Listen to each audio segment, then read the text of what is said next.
we're closing the books and we're starting a new year. And we're just talking a little bit here before we started the recording about putting the minerals around the trees and on the fields to increase the yield come next year. So if we all think about, what we can do today to improve our and things in the future, then that's where we're going to start here tonight. We're going to get some recipes on what we can do to go forward.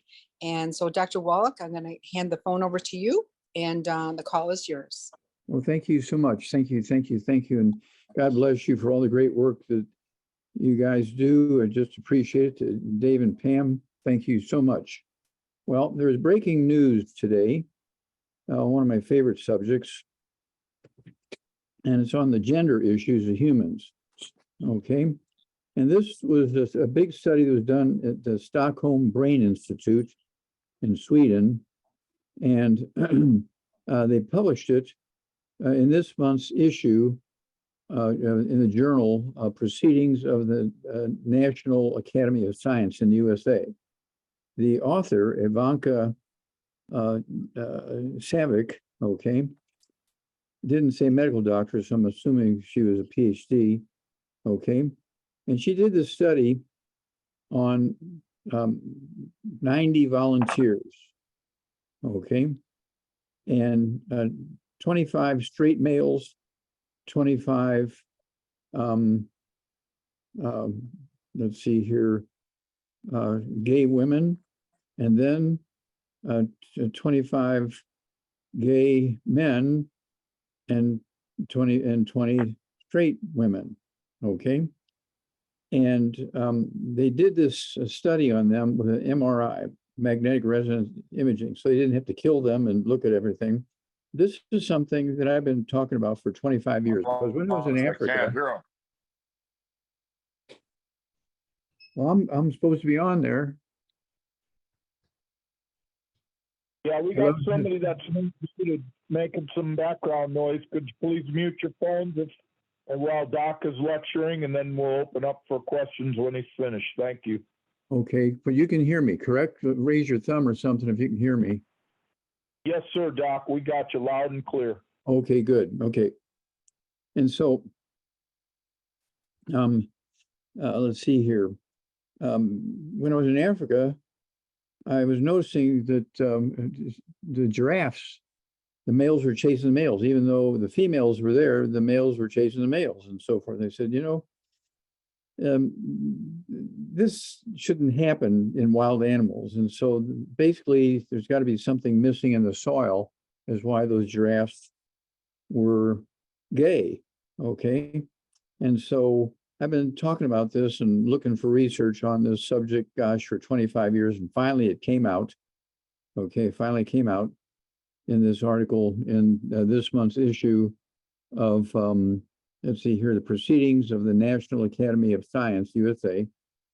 And what they found out using the MRI was this.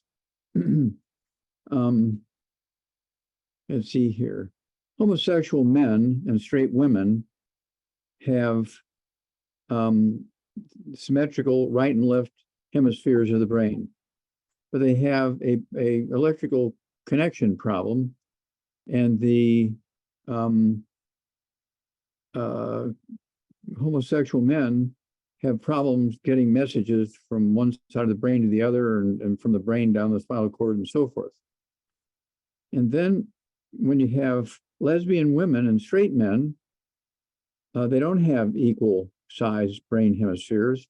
The right-hand side in both the lesbian women and straight men, the right brain is much larger than the left brain, but the lesbian women have a electrical connection problem, okay? And so the author, this gal named Ivanka Savic, she proposed that this occurred during, in the womb, okay? So, she's from Sweden, so she used the word womb instead of uterus, okay? At any rate, and she blamed it on the nutritional deficiency during early pregnancy. Now, this is what I was suggesting for 25 years. So I'm glad to see with the MRI, they're able to see all this stuff. all the electrical problems and the differences in the size of the hemispheres of the brain and the differences in the white matter, okay, covering the nerves and so on. And this is very, very good stuff, because this means that everybody has a choice, okay? Now, what happens is when women want to be slim, so they avoid fat, they don't eat animal fat, they don't eat fat, they don't eat eggs, and so they're cholesterol deficient. And when they get pregnant and they're seriously cholesterol deficient, that baby suffers because they cannot make the brain correctly, because 25% of the brain weight, almost all of the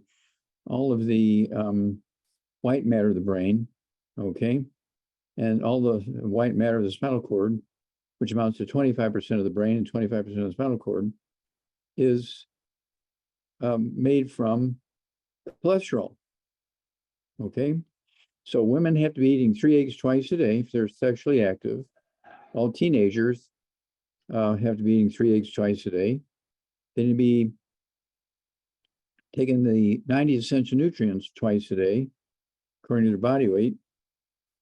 And so the babies will be born with a perfect brain. When you have these issues of the brain, okay, gender issues, whether male or female, is a nutritional deficiency, it appears. And I would bet on the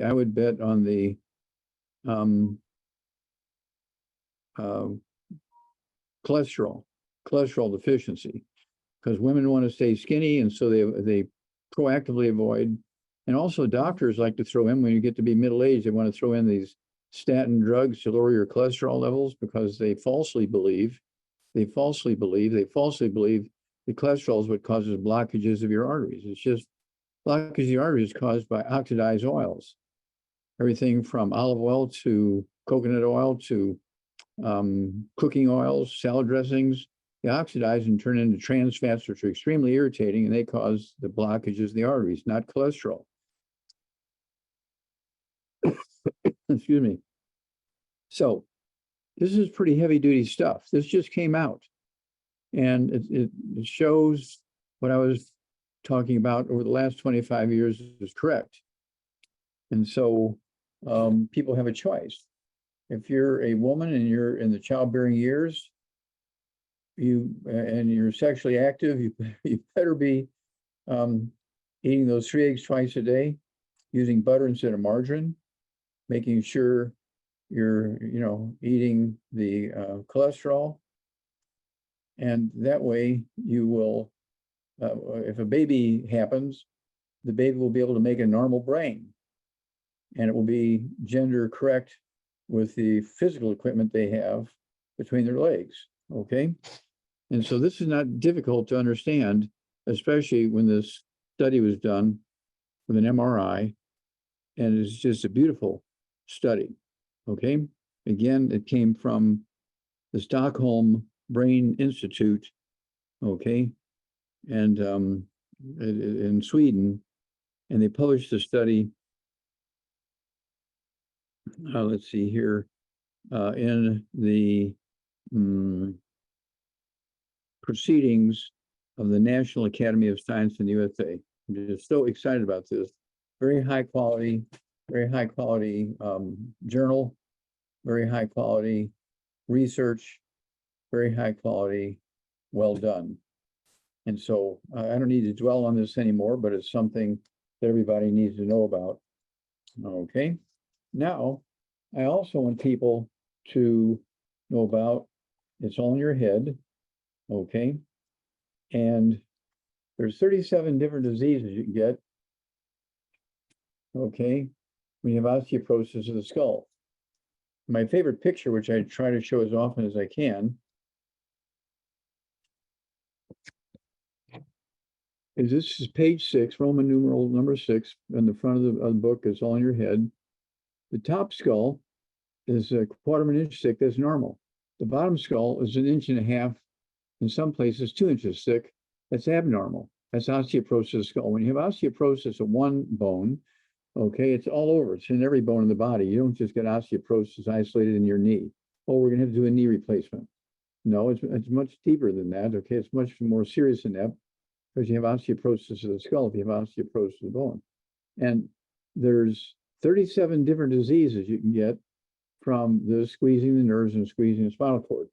One of the things I find out is that, and there's actually a CD that goes along with it by the same title. Okay, it's all in your head. CD goes along with the book. Is I asked the question, how many times you get up to urinate at night? It doesn't matter if you're a girl or a boy. If you wake up anytime, if you wake up once, you wake up twice, 3 times, 4 times, 5 times. I get people waking up 10 times, twice every hour. They'll wake up to urinate. Okay. And women don't have prostate glands, so the doctors can't say you have a prostate issue. Okay. And so in men, okay, the odds are it's not a prostate issue, but the doctors have a kid in college and they need money for tuition. So they're going to say, oh, we need to take a biopsy of your prostate. Oh, it's kind of questionable. Why be reckless? Let's just take it out. Okay. And insurance will pay him the equivalent of the tuition for his kids to stay in college. Okay. And it's one of those things where this is not difficult. Also, when you consume something for energy, use our Rebound. Okay, it has 100 nutrients in it, 75 minerals and 25 vitamins, amino acids. Red Bull has 1 mineral, magnesium, and 4 vitamins. All right, and it has a lot of caffeine and a lot of sugar. And so it's an energy drink. And so that's why we came out with Rebound. And of course, we have a 3 CD set now. Dead Athletes Don't Lie, Exercise Without Supplementation is Suicide, What Kills Billionaires. Those 3 CDs are in this set. Okay. Okay. And it's called, let's see, I can show it to you. Okay.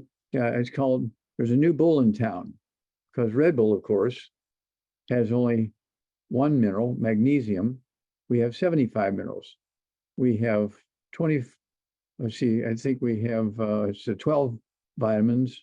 Okay, I say 25 vitamins, amino acids, but it's about 12 vitamins. And Red Bull has 4 vitamins. Okay, so it's one of those things. This is available now. We'll be shipping them out on, let's say, Tuesday through next week, Tuesday through Friday next week. And it's one of those things where young athletes in America and around the world, whether they're Olympic athletes or professional athletes or university athletes, they're dying in their 30s and 40s because they think exercise is the answer to health. And they don't take vitamins and minerals. Well, I'm eating well, I don't need to take vitamins and minerals. Well, plants don't make minerals. Plants can make vitamins and amino acids and fatty acids, but plants don't make minerals. Nutritional minerals do not occur in a uniform blanket around the crust of the earth. They occur in veins like gold and silver. And so it depends on which vein your carrots grew in, how many minerals are going to be in it. Okay. Carrots can't make minerals. And so you have to supplement again. And one of the ways to do that is with our Rebound. We have the sticks, which I take with me in my pocket when I travel, because in the airplane, when they open up the canister, okay, they don't close the canister properly. And so they get all that powder over all the clothes and everything, but there's 36 servings in the canister. So we do this at home. Use a canister. There's no bubbly in it, no carbonation. All right. We do have 12-ounce cans, 12 in a case, but the cans, same formula as the sticks and the canister, but they do have carbonation in them. So what I do is I pop the tops on 2 of those every night before I go to bed, put them in the refrigerator. They off-gas the bubbly at night. They're flat in the morning. All the carbonation is gone. I'll have one with breakfast and one with, let's see here, one with either lunch or within a couple hours after lunch. Okay. 100 nutrients, 75 minerals, and 25 vitamins and amino acids. Okay. So this is something that contributes, even though you're taking the healthy bone and joint pack, you're taking the healthy blood sugar pack, you're taking the healthy brain and heart pack, whatever you're doing, you're getting the 90 essential nutrients. You still want to have your health drink, your sports drink, your energy drink with that 100 nutrients in it. And it tastes good. And it's one of those things where It will add many, many, many healthy years to your life. And let's see here, just a little bit more information. Red Bull was first formed in 1987 by an Austrian. He just died 25 years later, just a couple of months ago. He died at age 78 because they only have one mineral, magnesium, in Red Bull. And he was bragging that he drank 10 cans a day for 25 years. And then he died at 78. Now, they haven't released his cause of death yet. Okay. I wonder why. Okay. Coca-Cola was the first one to come out with an energy drink, 1985, 2 years before Red Bull. Monster. Okay. Same thing. It was just primarily sugar and caffeine. Pepsi-Cola came out with its energy drink, Rockstar, in 2001. And Youngevity came out with our Rebound, our sports drink, in 2011. Ours is the only one with more than just a couple of minerals. Okay. Most of them just have like that magnesium, because that's what Bruce Lee did. And everybody wanted to be like Bruce Lee. He was the fitness guru in every country in the world when he was 25. Then he died at 32. And this was 49 years ago. And the doctor said, Bruce Lee died of drinking too much water. Well, I went back and looked through all the stuff he ate and talked about in his eating and his diet for breakfast, lunch, and dinner and snacks and everything and energy stuff. And he was having gluten with every meal. And he only supplemented with one mineral, magnesium. And that's why he died. And so at age 32. And so I have pictures of him when he was 25. I mean, he really looked great. You can see why everybody thought he was the guru, fitness guru of the world. But then when he was 31, a year before he died, he knew he'd made a mistake. In the last 3 months of his life, he just ate fruit and vegetables, nothing else. He gave up everything except fruit and vegetables. And then he just died suddenly because he started changing his diet too late, didn't supplement properly, and he paid the price at age 32. So this is something you have to pay attention to. This is something you have to appreciate. This is something you have to know what's going on. Now, we have programs for 600 different health problems. We have 5,000 products. And so there's bound to be something. The only thing we don't have that you need, I'm thinking about changing, the 90 essential nutrients to 91, but we have to come up with a way to come up with a healthy supplement of cholesterol, because cholesterol, okay, makes up 25% of your brain, 100% of the white matter of your brain, okay, and 25% of the spinal cord, and 100% of that 25%, okay, is cholesterol.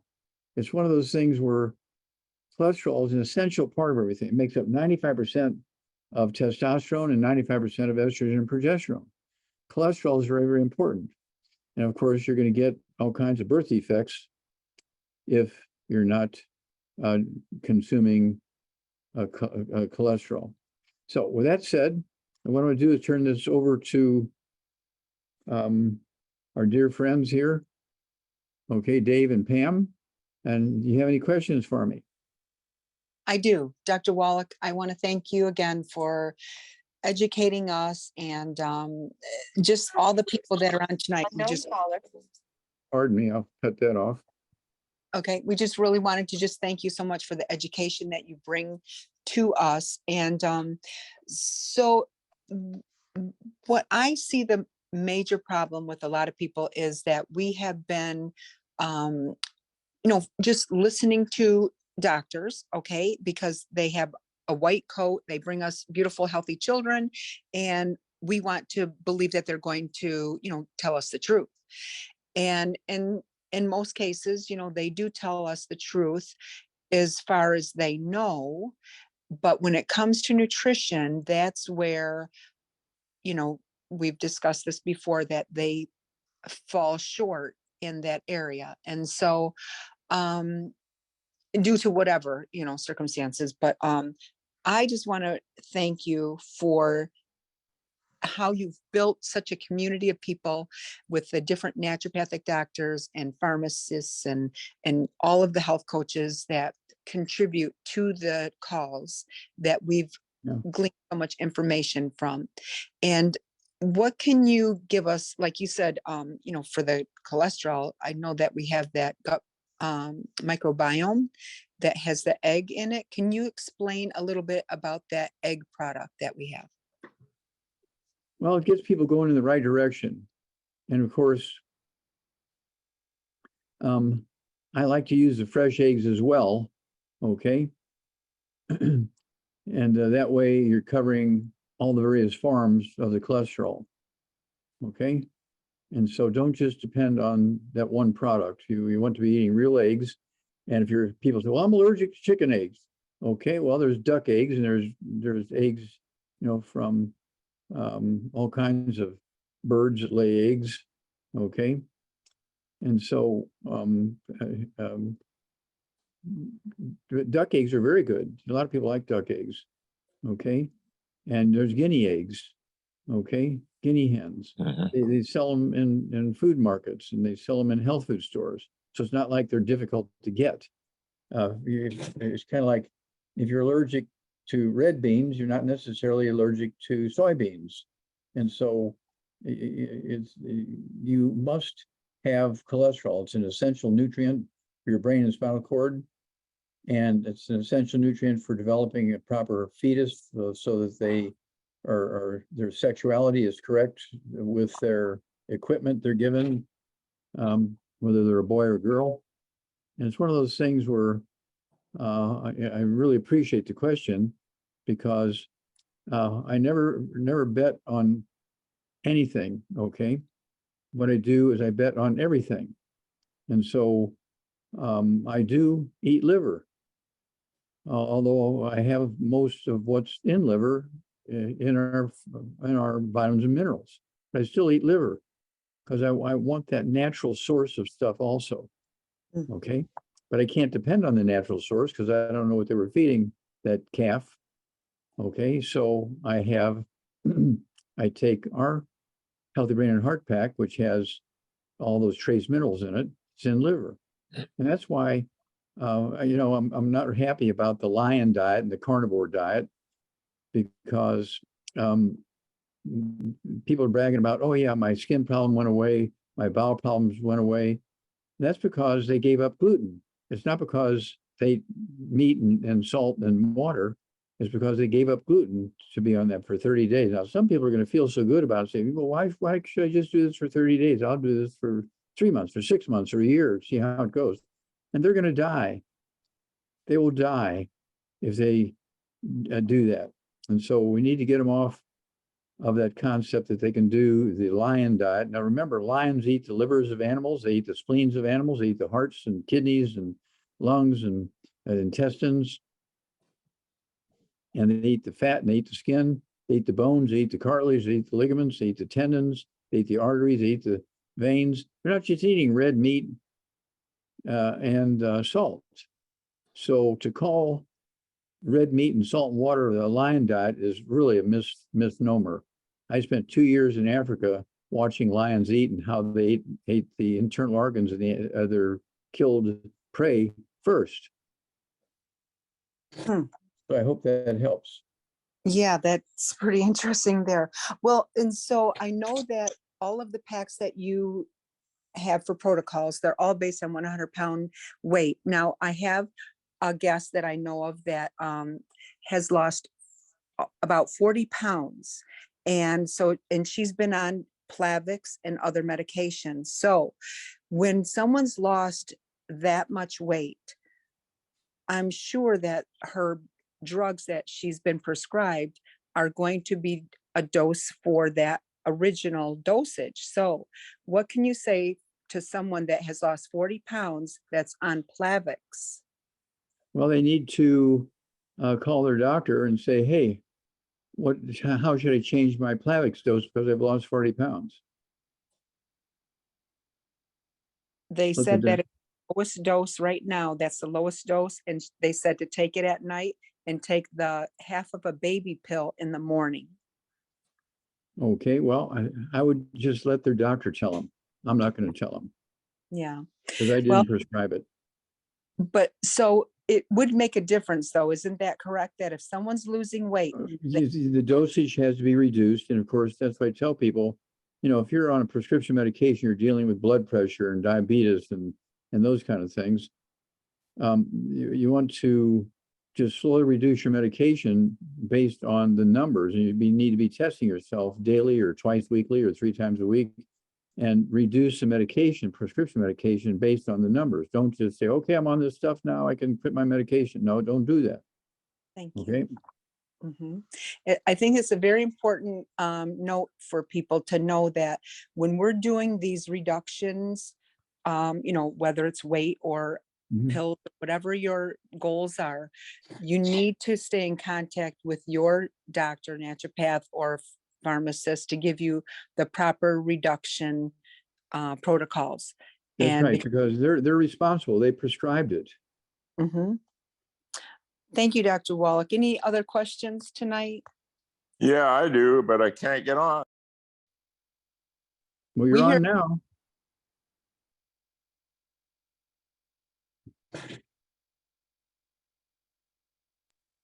Go Hearing me? ahead. Yes, sir. Go right ahead. Doc, this is Dan Cope. I've been on the 90 for 90 for a long time. And I still have a problem with frequent urination. Okay. What Yeah, else should I add to How that? many times a night you urinate? 3, 5, 10? Last night it was 10 times. Okay, yeah, you have osteoporosis of the skull, squeezing the spinal cord. And again, I'm going to show you this picture in the book so that you see what I have your book. Okay, the top skull is normal. It's a quarter of an inch thick. The bottom skull is 1.5 inches to 2 inches thick. It's squeezing the spinal cord, and when you squeeze the spinal cord tells your urinary bladder to urinate. Okay. Okay. You need to So get off what- all bad foods. Then I want you to, how much do you weigh? I weigh 185 pounds. Okay, 185 pounds. I want you to take 2 healthy brain and heart packs a month, full dose of everything twice a day. I want you to take 2 bottles a month of our MSM. So you can take 3 at breakfast, 3 at lunch, 3 at dinner time. Okay. They're going to support and promote maintenance, repair of cartilage, ligaments, tendons, connective tissue, disc between the vertebrae, bone makes bone itself, including the skull, will rebuild. Okay. Then you need the collagen peptides. So scuba that with your morning drink and scuba that with your evening drink. That'll also help rebuild the skull. You also need vitamin D3, 3 of those twice a day. That's 2 bottles a month. That'll also help rebuild the skull. And then, let's see here. I want you to take the synaptive. That'll help your brain and your spinal cord work better, help the cells talk to each other. Take 3 of those twice a day. That's 2 bottles a month of the synaptive. And I want you to eat 3 eggs twice a day, 3 at breakfast, 3 at dinner time. They have to be soft boiled, soft poached, soft scrambled butter. I've been doing that since I'm like 3 years old. Yeah, I like the eggs. I did have a discussion the other night online without guys are promoting eating raw eggs. What's your thoughts on that? I'm not big on raw eggs because they do have enzymes and things like that in there that can cause problems in the white of the egg and so on. And so I would stay away from raw eggs. That's all these brave guys. Oh, you crack an egg and eat the egg. Yeah, I know. You do it with a low heat and Yeah, you low like heat. it Yeah, in soft butter. scramble, soft Yeah. scramble in butter. And I have many witnesses that I have 3 eggs at breakfast and 3 eggs at dinner time. And I'll have a fillet of salmon. I'll have steak. I have lamb chops. I have ribs, ribeye steaks. Yeah. Okay. I'll eat hamburger. And of course, I'm gluten-free. I'm buckwheat-free, peanut-free. Peanuts cause liver cancer. Okay. This is a big thing. There are so many people who, go to the Yeah. bar I don't. every week, and well, this is for the rest of our listeners, and they drink beer, which is made from wheat, and they're eating peanuts, and they blame the alcohol in the beer for giving them liver cancer. Yeah. No, it was the peanuts that gave them liver cancer. Yeah. What do you think about peanut butter? Same thing. No peanut butter, no peanut ice cream, no peanuts, because all their Peanut ice cream. tree nuts are fine. Peanuts are fine, but peanuts grow in the ground and they're contaminated with a fungus called Aspergillus flavus, which produces a toxin called aflatoxin, which causes liver cancer. And when I came back from Africa, and let's see here, Marlon Perkins got that $20 million grant for me to do this pathology work with at Washington University there in St. Louis. He gave me his list. He says, the first thing I want you to do is solve some of my problems before you jump into this program. And he says, the biggest one is every zoo in the world, every country in the world, their bears are dying at half their age they should die from. Instead of dying at 60, they're dying at 20 and 30 from liver cancer. Every species of bear is dying from liver cancer. What is it? Well, it turns out they're selling peanuts in the zoos to fund their costs, paying the electric bill and buying food for the animals. And the peanuts had the fungus on it. And that's why all around the world, they're feeding peanuts to the bears in the zoos. And that's why all the bears in the zoos were dying of liver cancer. So we got them switched over to dry dog food to sell and throw little clumps of dog food to them. And the liver cancer stopped within 3 months. Wow. Okay, so this is well documented. It was actually published in the International Zoo Yearbook. I think it was like 1970, like maybe 1972, something like that. It was published in the International Zoo Yearbook. And so it's well documented. And I'm very, very proud that I was able to kind of save the zoos and the bears in the zoos. Okay. Yeah. Okay, Pam, over to you. All right. Thank you, Doc. God bless you, sir. Well, I just want everybody Thank you. to thank you, Dr. Wallach. It's 9 o'clock, top of the hour, and everybody, if they could unmute the phone and just give Dr. Wallach a thank you and appreciation for all that he's done for us this year and every year in the past. Thank you so much, Dr. Wallach. Thank you so much. Thank for your kind words. you. God bless Thank you. Thank you. Bye-bye, Appreciate you. everybody. Bye-bye. Happy Thank New you. Year. Happy New Year. Bye, Laura. Thank you, Dave and Pam. Love you Happy New guys. Year, honey. Happy New Year. Bye-bye. You make us all look so beautiful, Doc. Thank you so much. Bye-bye. I know. Good night, everybody. Bye-bye. Thank you, Doc. Bye. Bye.